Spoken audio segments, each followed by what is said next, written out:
Hello students, आज हम quantum numbers के बारे में डिस्कस करेंगे। जब श्रोडिंगर वेव इक्वेशन को हाइड्रोजन एटम के लिए सॉल्व किया गया तो वहाँ से 3 नंबर्स आए जिनको हम क्वांटम नंबर्स बोलते हैं। क्वांटम नंबर्स की हेल्प से हम इलेक्ट्रॉन की पोजीशन फाइंड आउट करते हैं एटम के अंदर। एग्जैक्ट पोजीशन फाइंड आउट करने के लिए हमें 4th क्वांटम नंबर की जरूरत पड़ती है, जो श्रोडिंगर वेव इक्वेशन को सॉल्व करके नहीं निकला हुआ है, लेकिन वो यूज़ होता है, जिसको हम स्पिन क्वांटम नंबर बोलते हैं।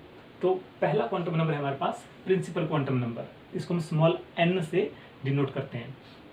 प्रिंसिपल क्वांटम नंबर हमें क्या बताता है कि एटम के अंदर इलेक्ट्रॉन किस सेल के अंदर प्रेजेंट है। ये हमें नंबर ऑफ सेल्स के बारे में बताता है, और सेल्स को हम 1, 2, 3, 4 या KLMN से डिनोट करते हैं। जो बोहर एटॉमिक मॉडल में एनर्जी लेवल दिए थे बोहर ने, ये वही है। ठीक है, अगर इलेक्ट्रॉन फर्स्ट एनर्जी लेवल में है तो हम बोलेंगे ये फर्स्ट शेल के अंदर है। अगर n की वैल्यू 2 है तो हम बोलेंगे कि ये सेकंड शेल है। इसके साथ साथ प्रिंसिपल क्वांटम नंबर हमें इलेक्ट्रॉन की एवरेज डिस्टेंस बताता है न्यूक्लियस से, और साथ ही इलेक्ट्रॉन की एनर्जी भी बताता है। अगर इलेक्ट्रॉन फर्स्ट शेल के अंदर है तो ये न्यूक्लियस के क्लोज होगा, अगर इलेक्ट्रॉन सेकंड शेल के अंदर है तो ये न्यूक्लियस से दूर होगा। तो डिस्टेंस बताता है इलेक्ट्रॉन की, साथ साथ एनर्जी। जो शेल न्यूक्लियस के क्लोजर होगा उसकी एनर्जी कम होगी। जैसे जैसे शेल की डिस्टेंस बढ़ती रहेगी, न्यूक्लियस से शेल की एनर्जी बढ़ती रहेगी। इलेक्ट्रॉन अगर फर्स्ट शेल में है उसकी एनर्जी कम होगी, और इलेक्ट्रॉन सेकंड शेल के अंदर है उसकी एनर्जी ज़्यादा होगी। तो एनर्जी के बारे में भी हमें प्रिंसिपल क्वांटम नंबर बताता है। सेकेंड है हमारे पास azimuthal quantum number, small l से इसको डिनोट किया जाता है।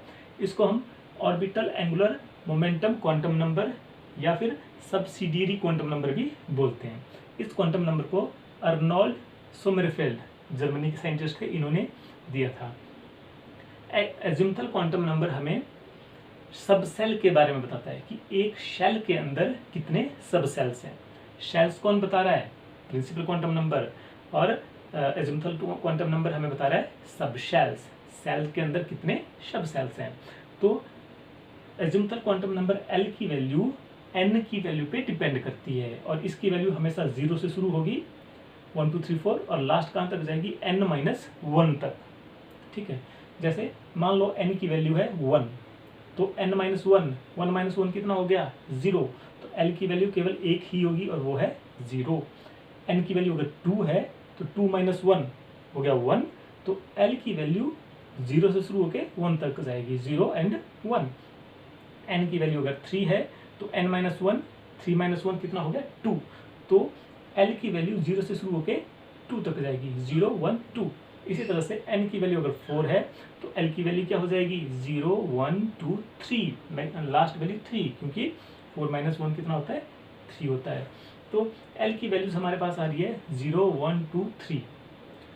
0 जो वैल्यू है इसको हम बोलेंगे S सब सेल। L की वैल्यू अगर 1 है उसको बोलेंगे P सब सेल। L की वैल्यू अगर 2 है D सब सेल। L की वैल्यू अगर 3 है तो F सब सेल। तो जो फर्स्ट एनर्जी लेवल है n=1, इसके अंदर केवल एक ही सब सेल है, उसको बोलेंगे 1s सब सेल। सेकेंड एनर्जी लेवल में 2 सब सेल हैं, 2s, 2p। Third energy level में 3 सब सेल हैं, 3s, 3p, 3d। Fourth energy level में 4 सब सेल हैं, 4s, 4p, 4d and 4f। यहाँ से एक चीज़ हमें इंडिकेट हो रही है कि जितनी n की वैल्यू होती है उतनी ही वैल्यूज़ किसकी होती है? L की होती है। जैसे n की वैल्यू है 4 तो L की भी 4 वैल्यूज़ हैं, 4s, 4p, 4d, 4f। s के लिए L की वैल्यू क्या है? 0, p के लिए 1, d के लिए 2 और f के लिए 3। तो n की वैल्यू 4 है तो L की भी 4 ही वैल्यूज़ हैं, 1, 2, 3 एंड 0, 1, 2 एंड 3, 4 ही वैल्यूज़ हैं L की भी। एक शेल के अंदर जो सब सेल है, इनको अगर हम कंपेयर करें एनर्जी वाइज तो 4s की एनर्जी कम होगी 4p से, 4p की एनर्जी कम होगी 4d से, 4d की एनर्जी कम होगी 4f से। मतलब s की एनर्जी कम होगी p से, p और सब सेल की एनर्जी कम होगी d से, d सब सेल की एनर्जी कम होगी f सब सेल से। एंगुलर मोमेंटम के लिए एक रिलेशन है, आपको पता होना चाहिए। एंगुलर मोमेंटम = h/2 पाई √L (L + 1). इसके बाद हमारे पास थर्ड क्वांटम नंबर है मैग्नेटिक क्वांटम नंबर, ML से इसको डिनोट किया जाता है। इस क्वांटम नंबर को दिया पॉल एस एप्स्टेन, रशियन और अमेरिकन साइंटिस्ट थे। दूसरे इनके साथी कार्ल सैचवर्सचाइल्ड जो जर्मनी के साइंटिस्ट थे, इन्होंने मैग्नेटिक क्वांटम नंबर दिया। इन्होंने कहा कि इलेक्ट्रॉन क्या है, एक चार्ज बॉडी है और न्यूक्लियस दूसरी चार्ज बॉडी है, तो इलेक्ट्रॉन न्यूक्लियस के चारों तरफ रिवॉल्व कर रहा है, न्यूक्लियस इलेक्ट्रॉन इसके चारों तरफ रिवॉल्व कर रहा है। तो जब एक चार्ज बॉडी दूसरी चार्ज बॉडी के चारों तरफ रिवॉल्व करेगी तो उसमें क्या होगी, मैग्नेटिक फील्ड क्रिएट हो जाएगी। और इसका मतलब है कि इलेक्ट्रॉन एक छोटी सी मैग्नेट की तरह बिहेव करेगा। हमारी जो अर्थ है ये भी एक बहुत बड़ी मैग्नेट है, तो इलेक्ट्रॉन की मैग्नेटिक फील्ड अर्थ की मैग्नेटिक फील्ड के साथ इंटरेक्ट करेगी। इस इंटरेक्शन की वजह से इलेक्ट्रॉन सब सेल के अंदर एक प्रेफर्ड रीजन में चला जाएगा जहाँ पे इंटरेक्शन उसकी कम हो। तो सब सेल के अंदर एक जो प्रेफर्ड एरिया बन रहा है जहाँ पे इलेक्ट्रॉन चला गया है, उस प्रेफर्ड एरिया को बोला गया ऑर्बिटल। इसका मतलब है कि मैग्नेटिक क्वांटम नंबर हमें किसके बारे में बताता है, ऑर्बिटल्स के बारे में बताता है कि सब सेल के अंदर कितने ऑर्बिटल्स हैं। और ml की वैल्यू l की वैल्यू पे डिपेंड करती है। फॉर्मूला है ml = -l 0 + l।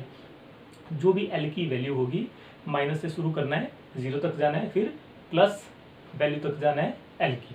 जैसे l की वैल्यू है 0 तो ml की वैल्यू 0 ही होगी, क्योंकि -0 0 + 0 इसका मतलब कुछ भी नहीं है, सिर्फ a की वैल्यू होगी 0। l की वैल्यू अगर 1 है तो ml की वैल्यू -1, उसके बाद 0, उसके बाद +1। l की वैल्यू अगर 2 है तो ml की वैल्यू -2 -1 0 +1 +2। इस फॉर्मूला को हमने एग्जैक्टली फॉलो करना है, ठीक है। l की वैल्यू अगर 3 है तो 3 ml की वैल्यू -3 -2 0 -1 0 +1 एंड +2 एंड +3। तो ये हमें l की वैल्यू सब सेल बताती है, ml की वैल्यू हमें ऑर्बिटल्स बताती है कि एक सब सेल के अंदर कितने ऑर्बिटल्स हैं। अगर सब सेल 0 जिसको हम s सब सेल बोलते हैं, इसके अंदर एक ऑर्बिटल प्रेजेंट होता है, यहाँ पे क्लियर है। अगर l की वैल्यू है 1 p सब सेल, उसके अंदर 3 ऑर्बिटल होते हैं। l की वैल्यू 1, इसके अंदर 3 ऑर्बिटल है, -1 0 +1। l की वैल्यू है 2 d सब सेल, इसके अंदर 5 ऑर्बिटल है, यहाँ पे देखिए 5 ऑर्बिटल है। l की वैल्यू 3 f सब सेल, इसके अंदर 7 ऑर्बिटल है, 3 वैल्यू, इसके अंदर ये 7 ऑर्बिटल्स हैं। तो ml हमें नंबर ऑफ ऑर्बिटल्स के बारे में बताता है। फोर्थ क्वांटम नंबर है स्पिन क्वांटम नंबर। इस क्वांटम नंबर को जॉर्ज अलेनबेक और सैमुअल गॉडस्मिथ जो डच अमेरिकन साइंटिस्ट थे, इन्होंने दिया था। इन्होंने बोला कि जो इलेक्ट्रॉन है वो 2 तरह से स्पिन कर सकता है, या तो क्लॉकवाइज या तो एंटी क्लॉकवाइज। जब इलेक्ट्रॉन क्लॉकवाइज स्पिन करेगा तो स्पिन क्वांटम नंबर ms की वैल्यू होगी +½ जब क्लॉकवाइज स्पिन करेगा तो +½ वैल्यू होगी। इसको हम अपवार्ड हेडेड एरो से बताएंगे। इलेक्ट्रॉन जब एंटी क्लॉकवाइज स्पिन करेगा तो उसके लिए ms की वैल्यू होगी -½ इसको हम डाउनवार्ड हेडेड एरो से बताएंगे। बहुत छोटा सा प्रिंसिपल है ये, क्वांटम नंबर है। नेक्स्ट है हमारे पास पॉलीज एक्सक्लूजन प्रिंसिपल। इस प्रिंसिपल को ऑस्ट्रिया के साइंटिस्ट वॉल्फगैंग पॉली ने दिया। इन्होंने बोला no 2 electrons in an atom can have same values of all the 4 quantum numbers. मतलब एक एटम के अंदर कभी भी 2 इलेक्ट्रॉन्स के लिए चारों क्वांटम नंबर की वैल्यू सेम नहीं हो सकती। इसी प्रिंसिपल को हम दूसरी तरह से डिफाइन करते हैं, N orbital can accommodate maximum of 2 electrons with opposite spin. एक ऑर्बिटल में मैक्सिमम 2 ही इलेक्ट्रॉन आ सकते हैं, वो भी अपोजिट स्पिन के साथ। एग्जाम्पल के साथ देखते हैं। हमारे पास 1s ऑर्बिटल है, इसके अंदर 2 इलेक्ट्रॉन है, हमने यहाँ पे इसको रिप्रेजेंट किया, 2 इलेक्ट्रॉन है 1s ऑर्बिटल के अंदर है। तो इस इलेक्ट्रॉन के लिए, फर्स्ट इलेक्ट्रॉन के लिए n की वैल्यू 1 है, l की वैल्यू 0 क्योंकि ये s सब सेल के अंदर है, ml की वैल्यू 0 क्योंकि ये s ऑर्बिटल के अंदर है, ms की वैल्यू +½ क्योंकि क्लॉकवाइज स्पिन कर रहा है। ये जो सेकेंड इलेक्ट्रॉन है इसके लिए n की वैल्यू 1 क्योंकि ये फर्स्ट शेल के अंदर है, l की वैल्यू 0 क्योंकि ये s सब सेल के अंदर है, ml की वैल्यू 0 क्योंकि ये s ऑर्बिटल के अंदर है, लेकिन इसके लिए स्पिन की वैल्यू -½ आ जाएगी, डाउनवार्ड हेडेड एरो से रिप्रेजेंट किया हुआ है।